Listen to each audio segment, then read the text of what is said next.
Exercise number 5.3 question number 4 से पहले बेटा हमने लास्ट टाइम 4 का पार्ट नंबर 2 तक किया था। आज हम पार्ट नंबर 3 करते हैं। वेन डायग्राम का क्वेश्चन है, लेकिन उससे पहले मैं आपको वेन डायग्राम के बारे में थोड़ा सा और डिटेल में बता दूं। हमने वेन डायग्राम के बारे में लास्ट टाइम पढ़ा था, तो थोड़े से इसके केसेस हैं, पहले वो जो है ना डिफाइन कर लेते हैं। आपको मैंने बताया था वेन डायग्राम को हम ऐसे शो करते हैं, उसमें सेट्स को सेपरेटली हम जो ड्रॉ करते हैं। यूनिवर्सल सेट यू से रिप्रेजेंट होता है, ए और बी दो सेट या तीन सेट जैसे भी दिए हों, अभी आपके लेवल पे दो सेट ही दिए होते हैं। तो फिर हम क्या कहते हैं, डिसजॉइंट। डिसजॉइंट का मतलब होता है कि दो सेट सेपरेट है, मतलब उसमें कुछ भी कॉमन नहीं है अगर, तो हम कहेंगे वो दोनों सेट डिसजॉइंट है। और अगर दोनों सेट डिसजॉइंट हो तो उनको सेपरेट बनाते हैं। अब उन्होंने कहा कि अगर इसका यूनियन लें तो आपको पता है यूनियन में तो सभी आ जाते हैं, जो कॉमन हो तो ना कॉमन हो, तो आंसर में हमने दोनों को ही शेड करना है। अगर सेट में आ जाए कि ओवरलैप कर रहे हैं, तो ओवरलैप में क्या केस होता है कि हमने दोनों में कुछ ना कुछ कॉमन देखा है, कॉमन देख लिया है, तो फिर हम उसको ऐसे ड्रॉ करते हैं। जब ऐसे ड्रॉ कर लेते हैं, नीचे उन्होंने कहा है कि इसका यूनियन लेंगे, तो ओवरलैप केस का भी जब यूनियन लेंगे तो यूनियन में तो सारा ही आंसर आएगा, तो उसको कलरिंग सारे को ही करेंगे हम। अगर तीसरा ये वाला केस आता है, इसमें भी यूनियन लेने को ही कहा गया है, लेकिन बताया हुआ है कि ए इज सबसेट ऑफ बी, कि ए जो है वो बी में कंटेन कर रहा है। तो ए बी में कंटेन कर रहा है, मतलब ये यूनिवर्सल सेट था, ये बी सेट ग्रेटर था इसका मतलब, और ए उसके अंदर कंटेन कर रहा है, ठीक है। तो ये उसके इक्वल भी है और उसके अंदर कंटेन भी कर रहा है, उसमें सारे एलिमेंट्स वो वाले मौजूद हैं और वो उससे छोटा भी है। तो हमने बी के अंदर उसको ड्रॉ किया, और जब उसको ड्रॉ कर लिया तो नीचे उन्होंने कहा है कि इसको ड्रॉ तो करें, बट ये वाला इस पर अप्लाई करके दिखाएं फंक्शन, ये वाला ऑपरेशन अप्लाई करके दिखाएं। तो यूनियन का मतलब था कि उसमें ए भी सब आएगा और बी भी सब आएगा, तो कलरिंग में दोनों ही कलर हो जाएंगे। ये यूनियन के 3 केस थे। अगर हम इंटरसेक्शन के 3 केस देखें तो उसमें भी अगर डिसजॉइंट देखते हैं, तो डिसजॉइंट का मतलब है कि ना वो ए में कुछ कॉमन है ना बी में कुछ कॉमन है, दोनों सेट सेपरेट है। अगर दोनों सेट सेपरेट आ जाएंगे तो इसका मतलब ये है कि अगर मैं उसका इंटरसेक्शन लूंगी, इंटरसेक्शन का मतलब होता है आपने दोनों में कॉमन चीजें देखनी है। अगर कॉमन कुछ भी नहीं है तो कलरिंग किसी में भी नहीं होगी, ये ऐसे ही रह जाएगा। अगर वो कहते हैं कि ओवरलैपिंग वाला केस जो है वो इंटरसेक्शन में करें, इसका मतलब है ओवरलैप वो वाला पोर्शन होता है जो कुछ कॉमन हो।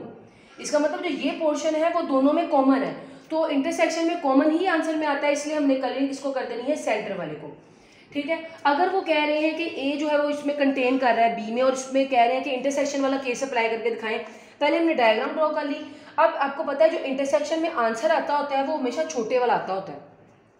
तो आपने अगर आप देखें जो पहले वाला सेट होता है वो छोटा है, तो इस देखिए क्योंकि वो छोटा है, जब मैंने इसको ड्रॉ किया तो उन्होंने ड्रॉ करके बताया, अगर वो क्वेश्चन बताए हैं उन्होंने आपको ऐसे ड्रॉ करके दिया है कि इसका इंटरसेक्शन लें, आपको डायग्राम को देख के पता चल रहा है कि ए जो अंदर कंटेन कर रहा है तो ए छोटा है आंसर में। इसका मतलब कॉमन चीजें कौन सी होंगी, जो ए में होंगी, क्योंकि वो ए में भी है और वो बी में भी है, बी के अंदर इसलिए ए बना हुआ है, तो इसलिए कलरिंग में जो कॉमन पोर्शन वो ए वाला ही आएगा, तो इसलिए छोटा वाला हमेशा कलर होता है जो डायग्राम में आ जाता है। तो ये तो थी इसकी जनरल थ्योरी। अब अगर हम क्वेश्चन नंबर 4 जो है इसका पार्ट नंबर 2 तक किया था, अगर हम इसका पार्ट नंबर 3 देखें, इसी तरह से इसका पार्ट नंबर 4 और 5 भी है।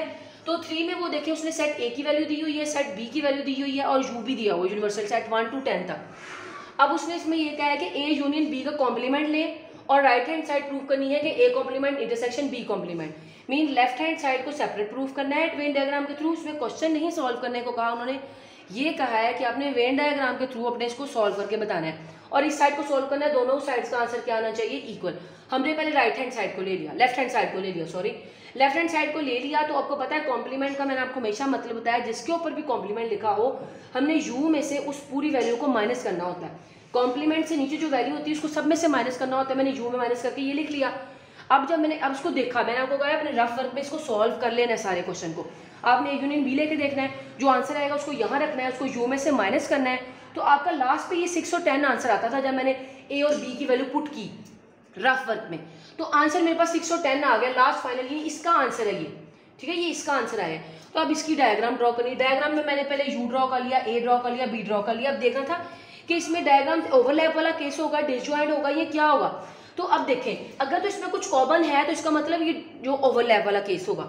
अब देखिए इसमें क्या कॉमन था, दोनों में 3 भी है, देखिए ए में भी और बी में भी 3 है, और ए में भी 5 है और बी में भी 5 है, इसका मतलब कॉमन था तो ये ओवरलैप होगा, और कॉमन वाली वैल्यू हमेशा ओवरलैपिंग के ऊपर आती है।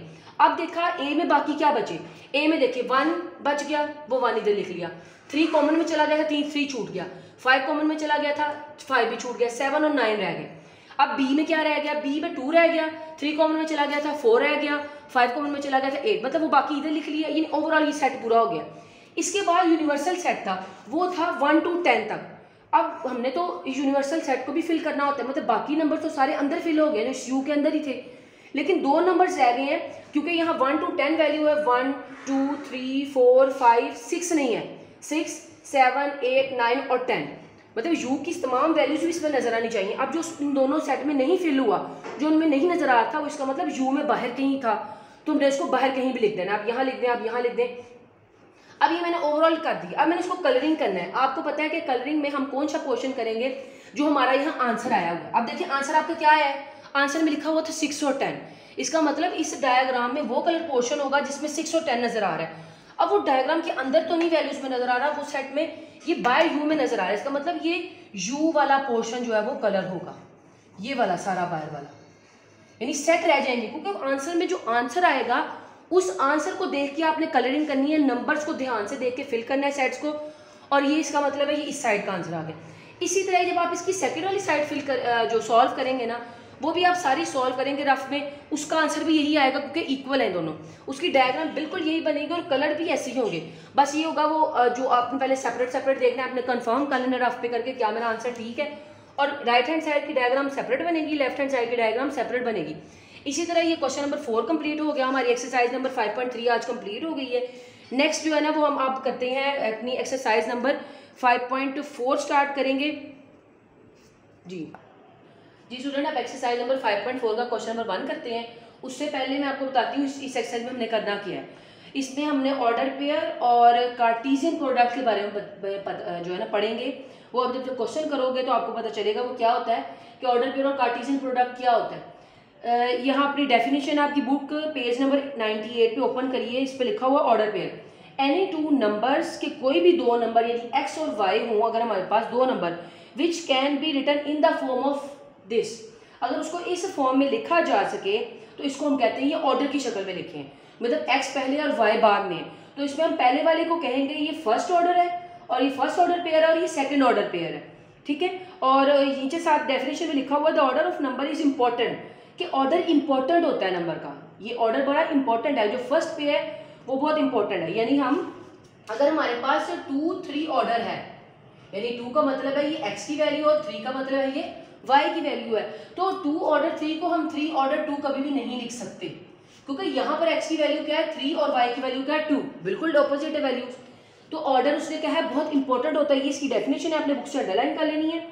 नीचे नोट पे लिखा हुआ वो भी आपने अंडरलाइन कर लेना है कि अगर हम इसको x को नेम किसी s का दे दें और इस y को नेम किसी t का दे दें तो हम s और t भी लिख सकते हैं, मतलब कोई कंफर्म नहीं कि आपने x y लिखने, क्योंकि हम प्लेन में लेते हैं x y, कार्टेशियन प्लेन में लेते हैं।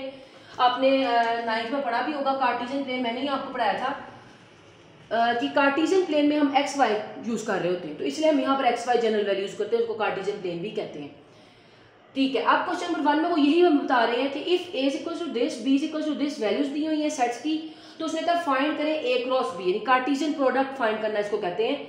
वो पूछ कह भी सकता है कि कार्टेशियन प्रोडक्ट फाइंड करो, या वो ऐसी भी डायरेक्ट आपको कह सकता है कि a क्रॉस b या b क्रॉस a या जो भी व्हाटएवर आपको सेट दिया उसके मुताबिक आपको वो वैल्यूज फाइंड करने को दे सकता है।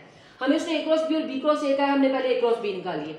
a क्रॉस b का मतलब पहले किसकी वैल्यू रखूं a की, मैंने a की वैल्यू लिख दी, सेंटर में क्रॉस डाल दिया और दोबारा जो b की वैल्यू लिख दी। अब इसका क्रॉस मल्टीप्लाई लेना, जैसे आप सिंपल मल्टीप्लाई करते हो बिल्कुल वैसे ही मल्टीप्लाई करना है। पहले फर्स्ट टर्म ली, उसको फर्स्ट वाले के साथ लिख दिया, यानी a कोमा c, फिर a को किसके साथ लिखा दूसरे वाले के साथ a कोमा d, मतलब पहले फर्स्ट को पकड़ा और इन दोनों के साथ लिख दिया, लिखे a comma c bracket a comma d bracket. अब b को लिया b कोमा c ब्रैकेट और b कोमा d ब्रैकेट। ऐसे ही जितने भी सेट होंगे, बेशक जितना मर्जी लंबा सेट हो जाए, आपने फर्स्ट वाली टर्म को पकड़ना है फर्स्ट वाले सेट में से, और उसको दूसरे वाले सेट में सबके साथ एक एक करके मल्टीप्लाई करते जाना है। सेम बाकी सबके साथ भी ऐसा प्रोसीजर करना है। ये आपका a क्रॉस b सिंपली आ गया। सेम इसी स्टेप पे जो b क्रॉस a करेंगे, b पहले लिखा a बाद में लिखा, दोनों को मल्टीप्लाई किया, देखिए c comma a bracket c comma b bracket, d comma a bracket और d कोमा b ब्रैकेट, और लास्ट पे जो है ना आपने इन सबके जो अराउंड है वो सेट क्यों किया है, तो आपने ये बड़ी ब्रैकेट जो कर्ली ब्रैकेट यूज कर लेनी है। ये आपका क्वेश्चन नंबर 1 जो था, इसके दोनों पार्ट्स कंप्लीट हो गए। जो सेकंड क्वेश्चन है बिल्कुल इन्हीं स्टेप्स पर है, बस उसमें डिफरेंस ये है कि यहाँ 2 वैल्यूज है, वहाँ 3 वैल्यूज आएंगी। मल्टीप्लाई करने का मैंने आपको मेथड बता दी है, वो आपने अपने खुद कर लेना है नोटबुक्स पे। अब क्वेश्चन नंबर 3 देखिए। क्वेश्चन नंबर 3 में उसने सेट दिए हुए हैं, तो उसने कहा इसकी वैल्यूज आप फाइंड करनी है। जाहिर सी बात ए और बी की वैल्यू देखें, यहाँ पर नहीं दी हुई ए और बी की वैल्यू फाइंड करने को, क्वेश्चन में लिखा भी है उसने ए और बी फाइंड करें। देखें ये वाली फर्स्ट वैल्यू है, ये सेकंड वैल्यू है, ये फर्स्ट वैल्यू है, ये सेकंड वैल्यू है, ऑर्डर पेयर में है, यानी पहली दोनों एक्स एक्स हैं और दूसरी दोनों वाई वाई है। ये फर्स्ट वाली इसके इक्वल होगी और सेकंड वाली इसके इक्वल होगी। तो अगर ये इक्वल होंगी तो इनको इक्वल लिख भी लेते हैं। a माइनस 4 किसके इक्वल आ जाएगा, 2 के, a minus 4 is equal to 2, b minus 2 किसके इक्वल आ जाएगा, 1 के, b minus 2 is equal to 1। जब लिख लिया तो यहाँ से a की वैल्यू फाइंड कर सकते हैं। कैसे, जिसकी वैल्यू फाइंड करनी होती है उसको वहां पर अकेला रहने देते हैं, -4 को बाहर ले जाएंगे तो यहाँ जाके +4 हो जाएगा, तो 2 + 4 6, a की वैल्यू आ गई। b की वैल्यू फाइंड आउट करनी है तो b यहाँ पर आ जाएगा और 2 को वहाँ माइनस का हो रहा है वहाँ जाके प्लस का हो जाएगा, तो 1 + 2 इज 3, तो b की वैल्यू फाइंड आउट कर। बहुत इजी क्वेश्चन है ये। इसी तरह से इसका जो थर्ड पार्ट है वो भी आप देख लीजिए। इसमें अब जरा वैल्यू लेंथ ही आ गई। क्या करेंगे, 3 - 2a = a - 7। देखें b - 1 को सेकंड वाली के इक्वल रख लिया। अब देखें इसमें से ये दो a की वैल्यूज है, इनको एक साइड पे मैं ले गई, 3 यही रहने दिया, ये 7 यहाँ अकेला था माइनस का, यहाँ जाके प्लस हो गया। यहाँ a पहले से मौजूद था, ये 2 यहाँ पर माइनस का था, इधर आके 2a यहाँ पर प्लस हो गया। मतलब a की दोनों वैल्यूज को एक साइड पे ले गई साइंस चेंज करके, और जो सिंपल कांस्टेंट वैल्यूज थी उनको एक साइड पे रख दिया। अब ये 3 + 7 किया 10 आ गया, यहाँ 2 + 1 किया 3 आ गया। मुझे यहाँ सिर्फ a की वैल्यू चाहिए, a के साथ 3 मल्टीप्लाई हो रहा है तो इस साइड पे आकर डिवाइड हो जाएगा, तो a = 10/3 आ गया। इसी तरह ये b को एक साइड पे रहने दिया और कांस्टेंट टर्म्स को एक साइड पे ले आया, तो ये -6 = b आ गया। इसी तरह से जो बस इसका जो पार्ट नंबर जो बाकी भी एक पार्ट है वो आपने खुद कर लेना है। और आज जो हमने आज ट्यूसडे को अपने जो है ना क्वेश्चन नंबर 2 तक कर लिया कंप्लीट। नेक्स्ट इंशाल्लाह हम इस चैप्टर को वाइंड अप करेंगे।